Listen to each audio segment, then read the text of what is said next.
मई international labour day की और साथ साथ गुजरात की स्थापना का जो दिन है उसके लिए सारे गुजरात की जनता को और पूरे देशवासियों को मेरी शुभकामनाएं। साथियों, आज इस 1 मई इंटरनेशनल लेबर डे के मौके पर आपसे कुछ मुद्दों पर आपके साथ में बात करना चाहता था। मैं कई सालों से सार्वजनिक जीवन में हूं, करीब 10-12 साल से। मैंने इन सालों के दौरान एक बात की, और विशेष तौर पे पिछले कुछ सालों के दौरान, कि मानो कि मजदूर वर्ग इस देश में और दुनिया में मानो कि गायब हो चुका हो, उनका कोई अस्तित्व ही न हो, उस प्रकार से उनकी उपेक्षा की जा रही है। जैसे कि मजदूर वर्ग, मजदूर नाम का कोई प्राणी, कोई वर्ग हमारे बीच में मौजूद ही नहीं है। उस प्रकार से हमारे डिस्कोर्स में से, हमारे संवाद में से, हमारी बातचीत में से, हमारी डिबेट में से मजदूर वर्ग गायब हो चुका है। कोरोना की इस महामारी के चलते पिछले कई दिनों से हम लोग देख रहे हैं कि हमारी मेन स्ट्रीम की चैनल और अखबारों में मजदूर वर्ग का एक जिक्र हो रहा है। तो मुझे लग रहा है कि आज उस मुद्दे पर कुछ आपसे बातचीत की जाए। साथियों, ये 1 मई मजदूर दिन पूरी दुनिया में इसलिए मनाया जाता है कि आज से, यदि मैं गलत नहीं तो करीब 134 साल पहले अमेरिका के शिकागो में एक बहुत बड़ा मजदूर आंदोलन हुआ था। वहाँ की कुछ 11,000 फैक्ट्री के करीब करीब 3.5 पौने 4 लाख मजदूरों ने एक साथ स्ट्राइक किया था, हड़ताल किया था। आज आप और हम और पूरी दुनिया के जो मजदूर साथी, जिनके लिए, जो कामगार है, कर्मचारी, उनके लिए काम के घंटे जो 8 हुए हैं, वो उनके बलिदान और उनके आंदोलन के चलते हुए हैं। शिकागो में आज से 134 साल पहले जो 11,000 फैक्ट्री के करीब पौने 4 लाख मजदूरों ने स्ट्राइक किया और हड़ताल किया और कहा कि भाई 12 घंटा, 14 घंटा, 16 घंटा, 18 घंटा आप हमसे जो काम ले रहे हैं वो नहीं चलेगा। 8 घंटे सोने के लिए, 8 घंटे कुछ नया क्रिएट करने के लिए, सृजन करने के लिए, रिक्रिएट करने के लिए चाहिए, और 8 घंटा हम लोग फैक्ट्री में, प्राइवेट कंपनियों में और सरकारी ऑफिस में काम करेंगे। तो तब से पूरी दुनिया में 8 घंटे हुए, और वो 8 घंटे काम की डिमांड को लेकर शिकागो में जो मजदूरों ने आंदोलन किया, उन पर वहां की सरकार ने, पुलिस ने, सरकारी गुंडों ने, बड़े बड़े पूंजीपतियों के गुंडों ने, पूंजीपतियों के इशारों पर काम करने वाली सरकारों ने बहुत ही दमन गुजारा था और उन पर फायरिंग किया था। और उस फायरिंग के दौरान बहुत से मजदूर साथियों की मौत हो गई थी। कुछ मजदूर साथियों को एक षड्यंत्र का हिस्सा बताकर उनको फांसी की सजा भी दी गई थी। और तब से लेकर पूरी दुनिया में मई दिन मनाया जाता है। और मुझे लगता है कि मई दिन की इस विरासत को हमेशा हम लोगों को याद करना चाहिए। यदि मजदूर वर्ग और उनके खून और पसीने की वैल्यू हम लोग नहीं करते, तो मुझे लगता है कि ये बहुत ही नाइंसाफी है। आप और हम जो भी खाते हैं, पहनते हैं, जो भी चीज़ वस्तु का इस्तेमाल करते हैं, अभी इस फेसबुक लाइव को मोबाइल नाम के जिस इंस्ट्रूमेंट के जरिए आप देख रहे हैं, इस मोबाइल इंस्ट्रूमेंट को क्रिएट करने में भी, उसको पैदा करने में भी मजदूर वर्ग का पसीना है। तो मुझे लगता है कि न केवल इस 1 मई के दिन पर, लेकिन पूरे साल के दौरान, बल्कि जब तक हम जिए, जब तक हम लोग आखिरी सांस ले, तब तक मेहनत करने वाले इस श्रमजीवी वर्ग के खून और पसीने से जो एक एक चीज वस्तु का जो निर्माण होता है, इस मजदूर वर्ग के खून और पसीने की, उनकी उनकी मेहनत का, उनके श्रम का हमें वैल्यू करना चाहिए। तो आज 1 मई के दिन के अवसर पर मैं आप तमाम साथियों का स्वागत करता हूं और आप तमाम साथियों को अपील करता हूं कि आप जहां पर भी है, देश और दुनिया के, भारत के किसी भी कोने में भी है, हमेशा इस बात को याद रखिए कि यदि मजदूर वर्ग इन सारी चीज वस्तुओं का निर्माण नहीं करता, तो आप और हमें इन सारी सुविधाओं भुगतने का मौका नहीं मिलेगा। मेरे सर के ऊपर भी जो फैन लगा है, या जिस टेबल के ऊपर मैंने इस कैमरा को भी, मेरे मोबाइल की स्क्रीन को सेट किया है, जिस मोबाइल से मैं आपसे बात कर रहा हूं, मैंने ये जो चश्मा पहना है, ये कुर्ता पहना है, मेरे हाथ में ये जो रिंग है, एक एक चीज वस्तु का निर्माण ये मजदूर साथी करते हैं।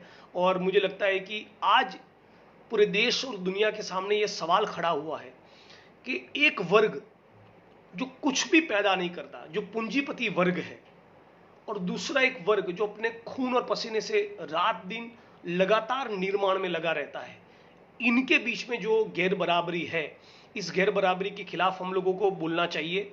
आज पूरा देश जो कोरोना की महामारी के खिलाफ एक तरह से संघर्ष कर रहा है, और जिस प्रकार से मजदूर वर्ग की परिस्थिति हम लोगों ने देखी है, कोई मजदूर 800 किलोमीटर पैदल चल के जा रहा है, कोई 1000 किलोमीटर पैदल चल के जा रहा है, कोई 1200 किलोमीटर पैदल चल के जा रहा है। कल ही गुजरात की एक वेबसाइट ने इस बात का एक खुलासा किया था कि गुजरात के अहमदाबाद इंदौर हाईवे से कुछ खेड़ा आनंद के मजदूर 1200 किलोमीटर पैदल चलकर जाने वाले हैं। तो मुझे लगता है कि आज ये मजदूर वर्ग जिस तकलीफ में से पसार हो रहा है, जिस तकलीफ में से गुजर रहा है, इन सब की और सरकार का कोई फोकस नहीं है, ध्यान नहीं है। और जो मोदी सरकार 1.75 लाख करोड़, 1,75,000 करोड़ का जो उनके लिए एक क्या कहेंगे कि जो अनाउंसमेंट किया है उनकी सुविधाओं के लिए, एक पैकेज डिक्लेयर किया है, मुझे लगता है बहुत ही कम है ये पैकेज। जिस प्रकार से आज हमारे देश में 1% लोगों के पास मुल्क की 63% प्रॉपर्टी पर, वेल्थ पर, संपत्ति पर उनका कब्जा है, जो 1% लोग भारत की सारी जनता के मुकाबले 1% लोग 63% और शायद उससे भी ज्यादा संपत्ति पर कब्जा करके बैठे हैं, उनके ऊपर यदि 2% कोरोना की इस महामारी के दौरान और उसके अलावा भी हमारे जीवन में कुछ सुविधाएं प्राप्त हो, गरीबों को, मजदूरों को, इस देश की आम जनता को, आम आदमी को, आम औरत को, किसान को, मजदूर को, शिक्षित बेरोजगारों को, छात्रों को, नौजवानों को, इसके लिए मुझे लगता है कि अब ये वक्त आ गया है कि ये जो पैसे वाले पूंजीपति 1% लोग, जिनके पास इस मुल्क की 63% से ज्यादा संपत्ति उनके पास अक्यूमुलेट हो चुकी है, उनकी जेबों में, उनके कमरों में, उनकी तिजोरियों में ये पूंजी जो जमा हो चुकी है, अब यदि उन पर वेल्थ टैक्स नहीं लगाते हम, तो मुझे लगता है कि करीब करीब ये गैर बराबरी दूर होना नामुमकिन हो जाएगा। तो बहुत से संगठन के साथी, बहुत से ट्रेड यूनियन के साथी, विशेष तौर पे पुणे के लोकायत संस्था के हमारे साथी नीरज जैन, उनकी टीम, और उन्होंने जिन जिन साथियों का संपर्क किया है, प्रगतिशील साथियों का, आंदोलनकारियों का, तो आज 1 मई के दिन पूरे भारत में से एक साथ ये आवाज बुलंद होनी चाहिए कि जो 1.75 लाख करोड़ का जो रिलीफ पैकेज मोदी सरकार ने अनाउंस किया है, बहुत ही कम है।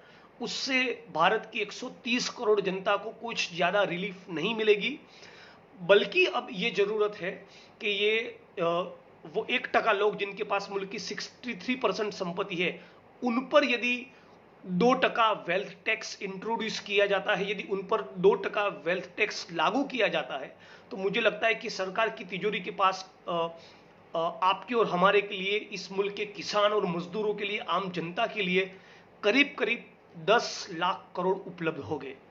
इन सारे 1% लोगों के पास कहा जाता है कि आज की तारीख में करीब करीब 475 लाख करोड़ से भी ज्यादा संपत्ति है। 475 लाख करोड़ की संपत्ति केवल 1% लोगों के पास है। कहा जाता है कि पूरी दुनिया में जितने भी अरबपति सबसे ज्यादा जिन मुल्कों में है, टॉप के वो 5 मुल्क जिनके पास सबसे ज्यादा अरबपति लोग हैं, उसमें भारत का भी समावेश होता है। भारत में 119 ऐसे लोग हैं, 119 ऐसे पूंजीपति, कॉरपोरेट घरानों के, इंडस्ट्रियल ग्रुप्स के 119 ऐसे लोग हैं जिनके पास 25-50 हजार करोड़ नहीं, 36 लाख करोड़ है। जी हां, 360 करोड़ नहीं, 3600 करोड़ भी नहीं, 36,000 करोड़ भी नहीं, 3.6 लाख करोड़ भी नहीं, पूरा 36 लाख करोड़ जिनकी जेब में पड़ा है, ऐसे केवल 119 लोग हैं। तो यदि इन 119 लोग और वो 1% लोग जिनके पास 63% संपत्ति है, यदि उन पर वेल्थ टैक्स इंट्रोड्यूस किया जाता है, यदि उन पर वेल्थ टैक्स लगाया जाता है, तो उनके पास जो 475 लाख करोड़ है, 475 लाख करोड़ पे यदि 10% वेल्थ टैक्स इंट्रोड्यूस होता है तो करीब करीब 48 लाख करोड़, 48 लाख करोड़ हमारे पास जमा होगा। और यदि केवल 2% ही वेल्थ टैक्स हम उन पर लगाते हैं तो 10 लाख करोड़ हमारे पास इस हमारे राष्ट्र की तिजोरी के पास होंगे। और उस 10 लाख करोड़ से आप सोचिए कि क्या नहीं हो सकता है। यदि सरकार 1.75 लाख करोड़ टैक्स के तौर पे, टैक्स के तौर पे नहीं, ये जो रिलीफ पैकेज सरकार ने जो डिक्लेयर किया है उसके लिए 1.75 लाख करोड़ सरकार लेकर आई है, लेकिन ये बहुत ही कम फिगर है। भारत में ऐसा कहा जाता है कि अब तक इस कोरोना की महामारी के चलते जो लोग बेरोजगार हुए हैं, जिनके रोजगार छीने गए, उनका ही आंकड़ा करीब करीब 150 से 200 मिलियन, यानी कि करीब करीब 15 से 20 करोड़ लोग हैं। आने वाले 2 से 3 महीनों के अंदर जिन लोगों का रोजगार छीना जाएगा और भी, उसका भी आंकड़ा लाखों करोड़ों में जाएगा। तो बेरोजगारी का संकट तो पहले ही सर पर मंडरा रहा था। बेरोजगारी के सवाल ने 45 साल का रिकॉर्ड तोड़ दिया था। मंदी छाई हुई थी। रियल एस्टेट और मैन्युफैक्चरिंग सेक्टर में बहुत ही घाटा हो चुका था। और भी कोरोना की इस महामारी के चलते रियल एस्टेट है, सर्विस सेक्टर है, मैन्युफैक्चरिंग सेक्टर है, उन सब में भी उत्पादन बहुत कम होगा, मैन्युफैक्चरिंग पूरा डाउन होगा, जीडीपी हमारा कम होने वाला है। तो आर्थिक संकट जो पहले से ही मंडरा रहा था, मोदी जी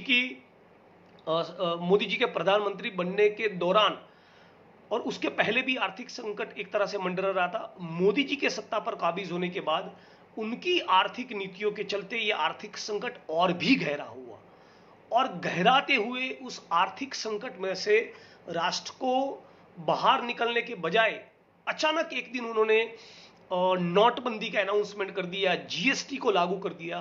तो उसके चलते आर्थिक संकट और भी गहरा हुआ, और अब इसके ऊपर ये कोरोना का संकट आया है। तो मुझे लग रहा है कि कहीं ना कहीं मोदी जी का एक स्ट्रेटेजी रहेगा। बहुत ही श्रूड चालाक पॉलिटिशियन है। तो पूरा जो आर्थिक संकट का ठीकरा है वो फोड़ेंगे कोरोना के सर पर।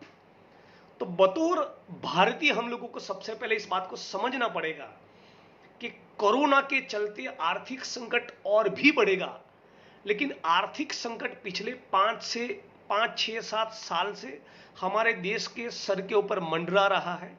और उसके लिए पूंजीवादी आर्थिक नीतियां तो जिम्मेवार है ही है, लेकिन पूंजीवादी आर्थिक नीतियों को और भी इंटेंस तरीके से लागू करने वाली मोदी सरकार का इकोनॉमिक मॉडल भी है। जिस प्रकार से जीएसटी और नोटबंदी को उन्होंने लागू किया, मुझे लगता है और भी आर्थिक संकट गहरा हुआ है। बेरोजगारी के सवाल ने 45 साल का रिकॉर्ड तोड़ दिया, मंदी छाई हुई है और महंगाई 7वें आसमान पर है। तो और उसमें भी कोरोना का होना और कोरोना की महामारी के चलते जो आर्थिक संकट बढ़ेगा, जो इकोनॉमिक क्राइसिस बढ़ेगा, तो ये परिस्थिति और भी गहरी होने वाली है। किसान, मजदूर और इस मुल्क की जो 125-30 करोड़ जो आम जनता है, उनका जीना बहुत ही मुश्किल होने वाला है। तो इन परिस्थितियों में से बाहर कैसे निकला जाए, और विशेष तौर पे जो मजदूर वर्ग है आज जो जगह जगह पर फंसे हुए हैं, सरकार ने अनाउंसमेंट तो कर दिया कि अब उनकी वापस जाने की हम लोग अरेंजमेंट करेंगे लेकिन केवल पूरा देश छोड़िए, पूरा गुजरात भी छोड़िए, केवल सूरत की बात करता हूं। सूरत को भारत का सबसे फास्टेस्ट ग्रोइंग सिटी कहा जाता है। इस सूरत शहर के अंदर ही जो फंसे हुए मजदूर है, जो पावर लूम्स में है, जो डायमंड इंडस्ट्रीज में है, एम्ब्रॉयडरी में है, डाइंग इंडस्ट्रीज में है, दूसरे अनऑर्गेनाइज सेक्टर के जो मजदूर है, केवल सूरत में फंसे हुए मजदूरों का आंकड़ा कम से कम कह रहा हूं 10 लाख से ऊपर है। अब ये 10 लाख मजदूर जो राजस्थान से है, बिहार से है, यूपी से है, झारखंड से, छत्तीसगढ़ से, मध्य प्रदेश के है, बगल के महाराष्ट्र के है, इन मजदूरों को वापस पहुंचाने का कोई भी इंतजाम सरकार के पास नहीं। सरकार, देश की सरकार अपने फ्रंट लाइन हेल्थ वर्कर्स, यानी कि पहली लाइन पे जो कर्मचारी कोरोना के खिलाफ लड़ रहे, चाहे वो डॉक्टर है, नर्स है, पैरामेडिकल स्टाफ है, मल्टीपर्पस हेल्थ वर्कर है, आशा वर्कर है, आंगनवाड़ी की बहनें हैं, इन लाखों फ्रंटलाइन हेल्थ वर्कर्स को कोरोना के खिलाफ लड़ने के लिए ग्लोव्स या सैनिटाइजर या मास्क मुहैया नहीं करवा पा रही। ये सरकार, ये जो 5, 10 लाख, 15 लाख मजदूर केवल सूरत शहर में फंसे हुए 10 लाख मजदूर, वो जब भी वापस जाएंगे तो मैं नहीं मानता हूं कि उनकी वापसी का सरकार के पास कोई इंतजाम है। ना ही उनको वो ग्लोव्स प्रोवाइड कर पाएंगे, ना ही मास्क प्रोवाइड कर पाएंगे, ना सैनिटाइजर दे पाएंगे। तो परिस्थिति बहुत ही विकट है। सरकार के पास उसका कोई ही एक ब्लूप्रिंट या डिजाइन नहीं है। मैं ऐसा नहीं कहना चाहता हूं कि लॉकडाउन सही किया या गलत किया, लेकिन लॉकडाउन के अनाउंसमेंट के पहले, यदि लॉकडाउन के अनाउंसमेंट के 72 घंटे पहले 2 या 3 दिन पहले सरकार ने लॉकडाउन का अनाउंसमेंट किया होता और मजदूर साथियों को अपने घर, अपने अपने अपने राज्यों में वापस पहुंचने का कुछ इंतजाम किया होता, उनको कुछ मास्क प्रोवाइड किए होते, उनको सैनिटाइज्ड ट्रेन, सैनिटाइज्ड बसों के जरिए, स्टेट ट्रांसपोर्ट के जरिए यदि उनको वापस पहुंचाने का कुछ इंतजाम किया होता, तब मुझे लगता है कि कुछ बात ठीक थी। अचानक एक दिन मोदी जी को मन किया और उन्होंने नोटबंदी का अनाउंसमेंट कर दिया, और ऑफ कोर्स उसके पहले अपने कुछ चहीते पूंजीपति लोगों को बता दिया था कि भाई इस तारीख को इतने बजे मैं नोटबंदी करने वाला हूं, तो अपनी अपनी नोट जरा ठिकाने पे लगा देना, ठीक है। कभी हम लोगों ने मुकेश अंबानी, अनिल अंबानी, गौतम अदानी, बड़े बड़े पूंजीपति और उनके रिश्तेदारों को हम लोगों ने लाइन पे खड़ा हुआ नहीं देखा है। तो उन पूंजीपति लोगों को, इंडस्ट्रियल ग्रुप को, कॉरपोरेट जायंट्स को, उनके जो दोस्त हैं अडानी, अंबानी, एसआर, टाटा, बिरला, इन सबको वेल इन एडवांस बता दिया था कि मैं नोटबंदी करूंगा। मुल्क की 130 करोड़ जनता को नहीं बताया था, और अचानक एक दिन नोटबंदी का अनाउंसमेंट हो गया। बिल्कुल उसी तरह लॉकडाउन का भी अनाउंसमेंट मोदी जी ने कर दिया, लेकिन वो करने से पहले कुछ प्राइवेट हवाई जहाज से विदेश में जो उनके चहीते लोग थे, बहुत ही जो पूंजीपति लोग हैं और अपर मिडिल क्लास के लोग हैं, उनको वापस आने का मौका दिया। लेकिन लाखों करोड़ों मजदूर जो पूरे देश में अलग अलग जगह पर फंसे हुए हैं, उनको अपने अपने घर जाने के लिए कोई इंतजाम नहीं हुआ, और उसका नतीजा ये हुआ कि बहुत से लोगों की जानें गई, बहुत से लोगों को उन्होंने बहुत ही विकट परिस्थितियों में लाके खड़ा कर दिया। आप सोचिए, जैसा कि मैंने पहले कहा इस फेसबुक लाइव में, कुछ मजदूर साथियों को 500 किलोमीटर, 800 किलोमीटर, कुछ किस्से तो ऐसे सामने आए जिसमें लोग 1200, 1500, 1700 किलोमीटर दूर पैदल चले जा रहे हैं। उनका मोबाइल काम नहीं कर रहा है, उनका मोबाइल का रिचार्ज खत्म हो गया है, उनका मोबाइल का बैटरी डाउन हो गया है, उनके बगल में बच्चे उन्होंने अपने गोद में लेकर है, कुछ किस्सों में तो उनके बूढ़े माँ बाप उनके साथ है, पानी की बोतल तक उनके पास नहीं है, खाने के लिए कुछ सामान नहीं है, जेब में कुछ पैसा नहीं, और बस वो सड़कों पर हजारों किलोमीटर निकल पड़े हैं। तो मुझे लगता है कि लॉकडाउन का अनाउंसमेंट जिस प्रकार से हुआ, मुझे लगता है वो बहुत ही बेहद ही खतरनाक तरीके से हुआ, और उसके चलते न केवल हमारे अर्थतंत्र पर उसका खराब असर हुआ, लेकिन मजदूर साथियों को झेलना पड़ा, और आज भी वो जो झेल रहे हैं वो बहुत ही खतरनाक हमारे देश के लिए साबित हुआ है।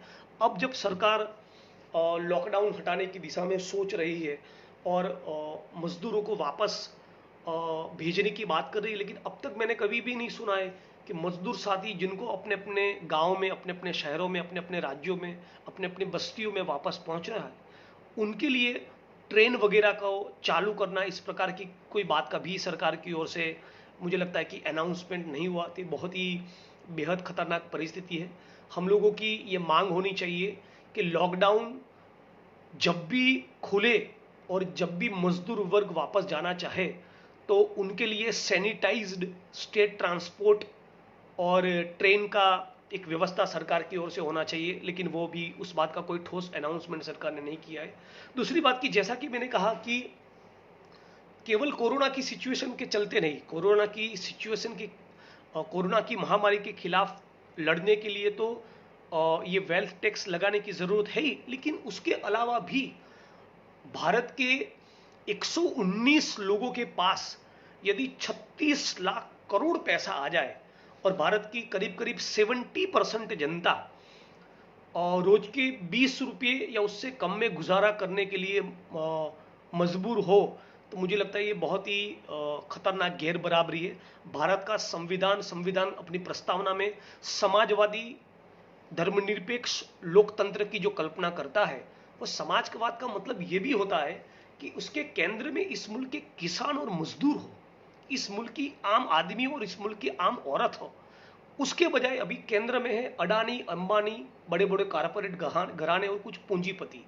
तो इन पूंजीपति कारपोरेट घराने के लोगों के पास, इन 1% 2% लोगों के पास इतने लाखों करोड़ों अरबों रुपए जो जमा हो चुके हैं, अब वो पूंजी वहीं पर रहे और इस मुल्क के किसान मजदूर और बेरोजगार जनता के पास कुछ भी न बचे, तो मुझे लगता है कि ये तो गैर बराबरी किसी कीमत पर नहीं चलेगी और इससे हमारा आर्थिक संकट गहरा होने वाला है। तो मोदी सरकार को इस बात को न केवल सोचना चाहिए, लेकिन बतौर नागरिक आपका और हमारा ये कर्तव्य भी बनता है, केवल मजदूर वर्ग के या किसान और मजदूरों के इंटरेस्ट के लिए नहीं, आपके और हमारे इंटरेस्ट के लिए भी जरूरी है कि सरकार अब वेल्थ टैक्स इंट्रोड्यूस करना चालू करे। 2% वेल्थ टैक्स जिनके पास करोड़ों अरबों रुपए है, उन पर लागू करना मुझे लगता है कोई बहुत बड़ी बात नहीं। तो ये तो सरकार को हर कीमत पे करना पड़ेगा, करना ही चाहिए। यदि 10 लाख करोड़ हमारे पास सरकार की तिजोरी में पूंजीपतियों के ऊपर वेल्थ टैक्स लागू करके यदि 10 लाख करोड़ हम लोग जनरेट कर पाते हैं, तो न केवल राशन उपलब्ध करवा पाएंगे, न केवल कोरोना की महामारी के खिलाफ लड़ पाएंगे, लेकिन हेल्थ और एजुकेशन में जो रिक्वायर्ड इंफ्रास्ट्रक्चर है, आज हम देखते हैं कि हमारे सब सेंटर में, पीएससी में, सीएससी में, डिस्ट्रिक्ट लेवल के अस्पताल में कहीं पर भी मेडिकल फैसिलिटीज नहीं है, मेडिकल स्टाफ नहीं है। आज कोरोना को लेकर इतना जो हल्ला हो रहा है, लेकिन हम इस बात को भूल रहे हैं कि भारत में केवल टीबी के चलते, ट्यूबरक्यूलोसिस के चलते हर साल जो लोग मारे जाते हैं, उसका आंकड़ा 4 से 5 लाख है। जी हां, हर साल केवल टीबी के चलते जो लोग मारे जाते हैं, उसका आंकड़ा है 4 से 5 लाख। लेकिन ये कौन लोग मरते हैं? ये लोअर ओबीसी के लोग मरते हैं, दलित है, किसान है, मजदूर है, फैक्ट्रियों में काम करने वाले हैं, ईंटों के भट्ठों में काम करने वाले मजदूर है, निर्माण मजदूर है, जो लोग केमिकल की फैक्ट्रियों में जाते हैं। ये जो लोअर कास्ट लोअर क्लास के तबकों से आने वाले लोग टीबी के चलते मरते हैं, तो उसको लेकर कोई हल्ला नहीं होता। कोरोना में इतना हल्ला होने का एक कारण यह भी है कि पूरी दुनिया में कोरोना फैला और जो लोग विदेशों में घूमने गए थे, जो लोग फ्लाइट्स में बैठना अफोर्ड करते हैं, वो middle class, upper middle class और रीच तबके के लोगों के ऊपर इसका एक बहुत बड़ा रिस्क था। ये भी कारण है कि मेन स्ट्रीम मीडिया का उसको इतना अटेंशन मिल रहा है। लेकिन जो 4 लाख 5 लाख लोग टीबी में हर साल मरते हैं, उसके ऊपर हमारा कभी कोई मीडिया में डिबेट नहीं होता है। 2017 में, इन 2017, हेल्थ रिलेटेड फैसिलिटीज न होने के चलते जो बच्चे मारे गए, मैं बार बार कहता हूं, केवल बच्चे जो हेल्थ रिलेटेड सुविधाएं न होने के चलते हमारे देश में मारे गए 2017 में, उसका आंकड़ा है करीब करीब 7,80,90,000। जो लोग हमारे देश में 2018 की साल में हेल्थ रिलेटेड सुविधाएं ना होने के चलते जो मारे गए, उसका आंकड़ा है 8 लाख के ऊपर। तो 2017 और 2018, ये 2 साल के अंदर ही हेल्थ रिलेटेड सुविधाएं न होने के चलते जो लोग मारे गए, उसका आंकड़ा 15 लाख है। इसमें हर साल जो टीबी से लोग मारे जाते हैं, मैं उसकी गिनती नहीं करता हूं, वो अलग आंकड़ा है। यानी कि हर 10 साल के अंदर हम लोग लाखों की तादाद में बेसिक सुविधाएं न होने के चलते अपने परिवार के सदस्यों को, अपने बच्चों को, हमारी जनरेशन के लोगों को, अपने सीनियर सिटीजन को खो देते हैं। और मैं आपको गुजरात की बात करूं, गुजरात मॉडल का बहुत बड़ा ढिंडोरा पिटा गया। आज मजदूर दिन है। गुजरात ने किस प्रकार से रिस्पॉन्ड किया कोरोना को? आज कोरोना की जांच करने की किट सारे स्टेट के पास बहुत कम मात्रा में है, लेकिन सबसे कम जहां पर किट है परीक्षण की, उसमें गुजरात टॉप पर है। कोरोना को डील करने में गुजरात मॉडल पूर्ण रूप से निष्फल गया है। सबसे ज्यादा लोग कोरोना होने के बाद, सबसे ज्यादा लोग जो मारे गए अब तक, मारे जा रहे हैं, वो जो टॉप के 3 राज्य है उसमें गुजरात अभी करीब करीब नंबर 1 होने जाने वाला है। तो गुजरात का रिस्पांस बहुत ही खराब है। गुजरात के सब सेंटर, पीएससी, सीएससी और डिस्ट्रिक्ट अस्पताल में कोई भी मेडिकल फैसिलिटीज और मेडिकल स्टाफ नहीं।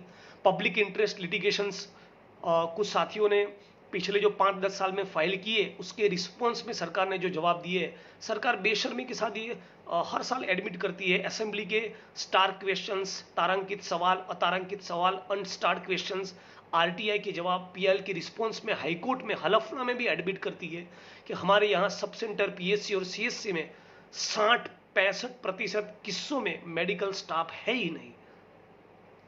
गुजरात के ज्यादातर पीएससी और सीएससी में, डिस्ट्रिक्ट अस्पताल में एमआरआई और सीटी स्कैन के बेसिक मशीन नहीं है, ठीक है, वेंटिलेटर्स नहीं है। पूरे देश में आज केवल 1 लाख वेंटिलेटर है। तो यदि वो 1% पूंजीपतियों के ऊपर हम लोग वेल्थ टैक्स लगाकर यदि 10 लाख करोड़ सरकार की तिजोरी में ला देते हैं, केवल 2% वेल्थ टैक्स लगाना है, उनके पास जितना पैसा पड़ा वो सारा हम सरकार की तिजोरी में लाकर रख दे, ऐसा भी नहीं कह रहा हूं, ऐसी भी कोई डिमांड नहीं। केवल 2% वेल्थ टैक्स किन पर? जिनके पास अरबों रुपये है। 119 लोग जिनके पास 36 लाख करोड़ है, यानी 36 लाख करोड़ होने का मतलब क्या है? 130 करोड़, 135 करोड़ जनता के लिए केंद्र की सरकार का जो पूरा बजट होता है उससे भी करीब करीब दुगना पैसा, केंद्र की सरकार के बजट से भी ज्यादा पैसा केवल 120 लोगों के पास हो, 1% लोगों के पास पूरे भारत की जनता के मुकाबले ज्यादा पैसा हो, ये गैर बराबरी तो किसी कीमत पर नहीं चलेगी।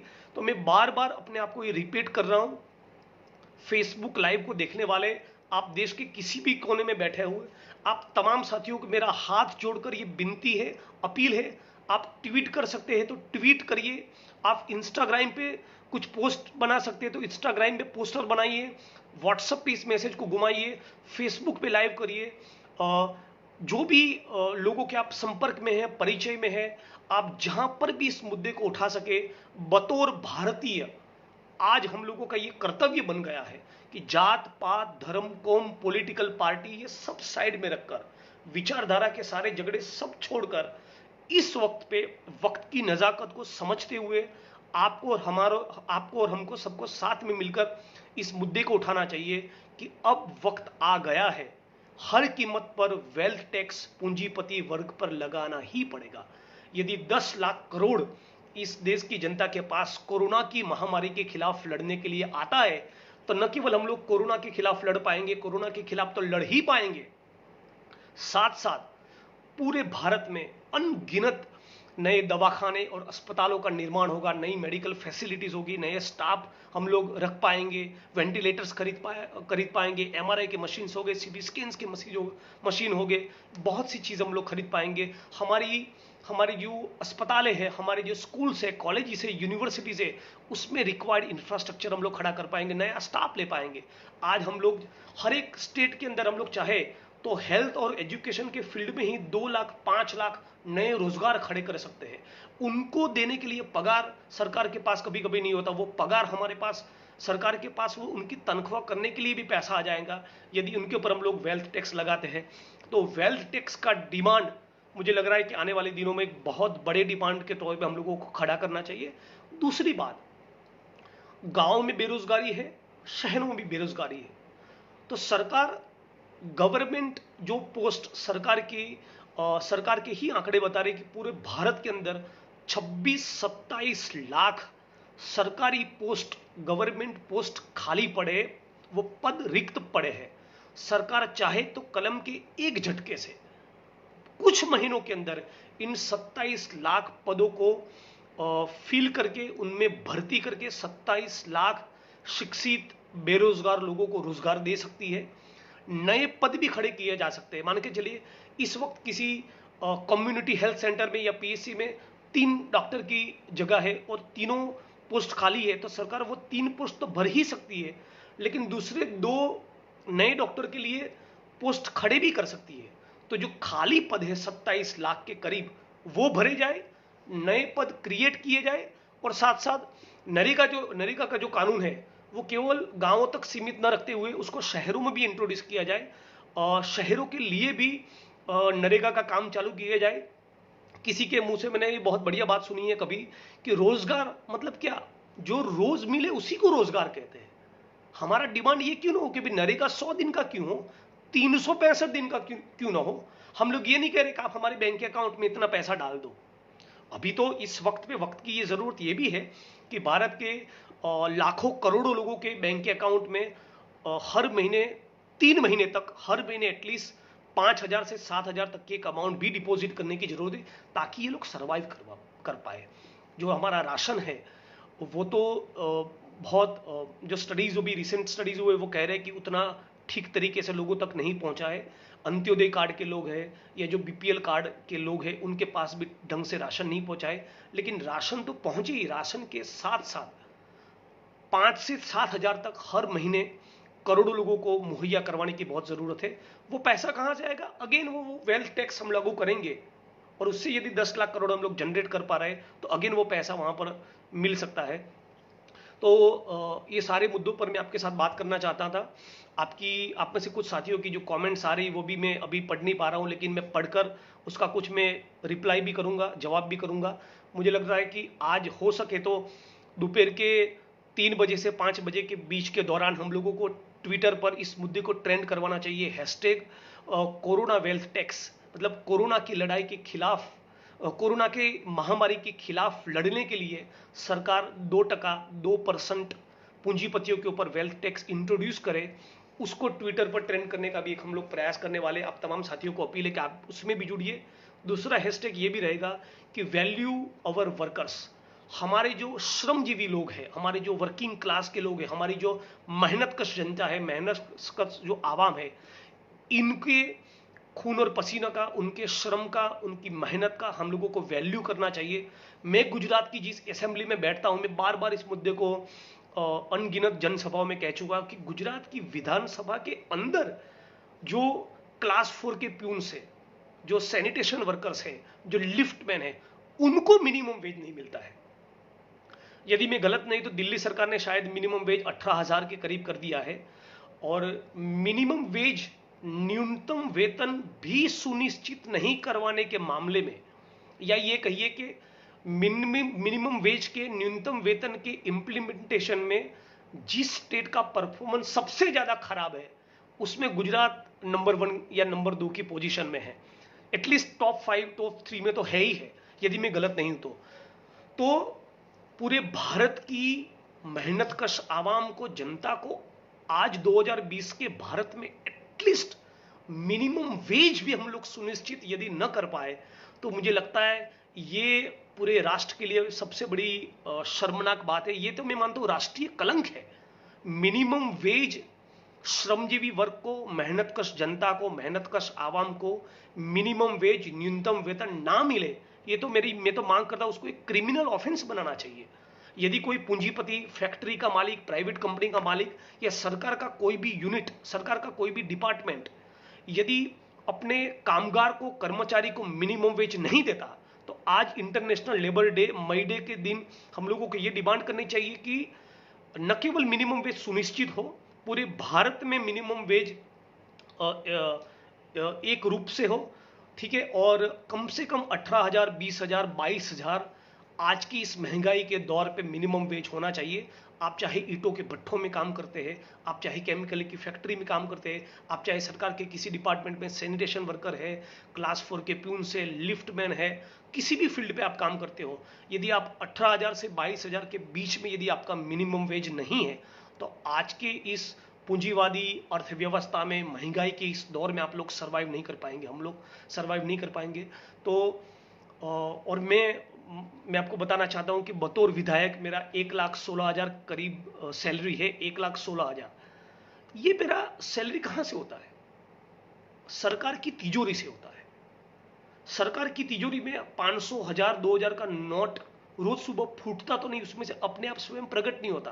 तो सरकार की तिजोरी में मेरा पगार होता है, सरकार की तिजोरी से। सरकार की तिजोरी में पैसा आता है जनता के टैक्स का। टैक्स किस में कटता है? हर एक चीज में। ये कुर्ता बनता है और बाजार में बिकता है तो उसकी खरीद और बिक्री में भी टैक्स कटता है। ये जो मैंने घड़ी पहनी उसमें से भी टैक्स कटता है, ये चश्मा बनता है उसमें से भी टैक्स कटता है, ये जो सैनिटाइजर का बॉटल है उसमें से भी टैक्स कटता है। मतलब कि सारी चीज वस्तु जिसका निर्माण होता है, जो सारी कमोडिटीज है उसमें से टैक्स कटता है, वो टैक्स सरकार की तिजोरी में जाता है और उसमें से हमारा पगार होता है। तो ये सारी चीज वस्तु, सारी कमोडिटीज का निर्माण कौन करता है? मजदूर वर्ग करता है। और यदि उसी मजदूर वर्ग को 2 वक्त की रोटी न मिले, यदि उसी मजदूर वर्ग को अपने परिवार के लिए खाना न मिले, यही गांव के किसान और भूमिहीन खेतीहर मजदूरों के पसीने से जो बाजरा पैदा होता है, जो गेहूं पैदा होता है, जो चावल पैदा होता है, वही आप और हम खाते हैं। आपका और हमारा पेट भरने के लिए जो गेहूं या चावल या बाजरा जो पैदा होता है, वो आप और हम अपना पसीना बहाकर पैदा नहीं करते, आपके और हमारे पेट भरने के लिए कोई और पैदा करता है। तो यदि उसके श्रम का वैल्यू हम नहीं करेंगे, यदि ये श्रमजीवी वर्ग अपना पसीना बहाकर इन सारी चीज वस्तुओं का निर्माण नहीं करेगा, तो गुजरात के मुख्यमंत्री रूपाणी या मेवाणी किसी का भी पगार नहीं होता। तो मानव श्रम के बिना कुछ पैदा नहीं होता। आज इंटरनेशनल मई के दिन हम लोगों को एक ऐसी विचारधारा को जन्म देना चाहिए कि जिनके खून और पसीने से एक एक चीज वस्तु का निर्माण होता है, वही इस मुल्क के, वही इस दुनिया के सच्चे मालिक हैं। हम लोग क्या करते हैं, उनकी ओर एक सिंपति भरी नजर से कभी कभी देख लेते हैं। अरे सचमुच वो है जो हमारा पेट भरते हैं, वही इस मुल्क के, इस दुनिया के असली और सच्चे मालिक हैं। तो उनके और हमको केवल एक सिंपथेटिक एटीट्यूड नहीं रखना है, वो असली मालिक है। इस प्रकार का हमारा उनके ओर अप्रोच होना चाहिए।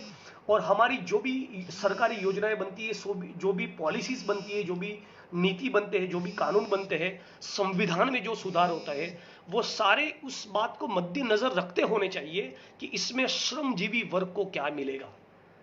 भगत सिंह ने कहा था, मुकदमे की कार्रवाई के दौरान उनको जब पूछा गया कि क्रांति क्या है, तब शहीद आजम भगत सिंह ने कहा था कि क्रांति से हमारा मतलब है किसान और मजदूर के हाथ में सत्ता। यदि मोदी जी को पूछा जाए तो मोदी जी कहेंगे कि क्रांति से मेरा मतलब है अडानी और अंबानी की जेब में सत्ता।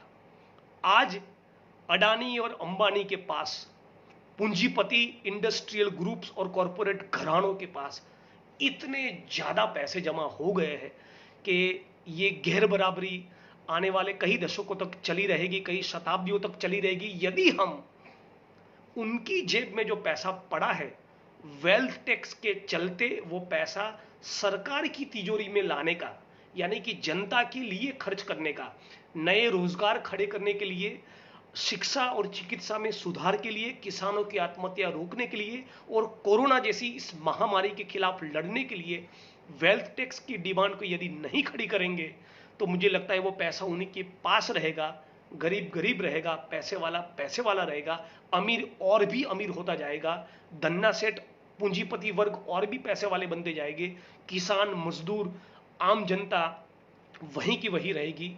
आम जनता, किसान, मजदूर, बेरोजगार लोग, आप और हम जहां पर है वहां ना रहे, हमारे जीवन में और कुछ बेहतरी हो, शिक्षा और चिकित्सा के क्षेत्र में नया इंफ्रास्ट्रक्चर खड़ा हो, नवी सुविधाएं खड़ी हो, रोजगार खड़े हो, टीबी और दूसरी जो बीमारी में हजारों लाखों लोग हर साल हम लोग खोते हैं, वो न खोए।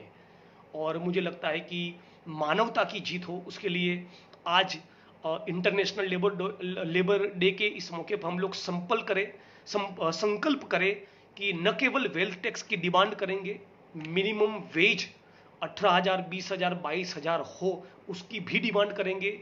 ये भी डिमांड करें कि सरकार कम से कम 100 दिन का नरेगा 200 या 250 दिन का करे। शहरों में भी जो अनएम्प्लॉयड लोग हैं उनके लिए भी नरेगा को सुनिश्चित किया जाए। रोजगार और एम्प्लॉयमेंट जो है, राइट टू एम्प्लॉयमेंट, वो फंडामेंटल राइट बने। और मजदूर वर्ग यही इस देश और दुनिया का सच्चा मालिक वर्ग है। इसी बात के साथ मैं अपनी इस बात को ख़त्म करता हूं। आप तमाम लोगों ने जो कमेंट किए, मेरे साथ जुड़े, इस फेसबुक लाइव को देखा, सराहा, क्रिटिसाइज किया, इन सब का मैं स्वागत करता हूं। और इस प्रकार से आपके साथ में इस फेसबुक लाइव के माध्यम से बना रहूँगा, संपर्क में रहूँगा, बातचीत करते रहेंगे। आप में से बहुत से साथियों का कमेंट में देखूंगा, उसमें से कुछ लोगों को मैं रिस्पॉन्ड करने की भी कोशिश करूंगा। आप तमाम साथी जुड़े, इसके लिए आप सभी का शुक्रिया अदा। दुनिया के मजदूर एक हो, दुनिया के गरीब एक हो, इसी नारे के साथ आज का फेसबुक लाइव में समाप्त करता हूं। आप तमाम साथियों का दोबारा एक बार मैं स्वागत करता हूं। धन्यवाद।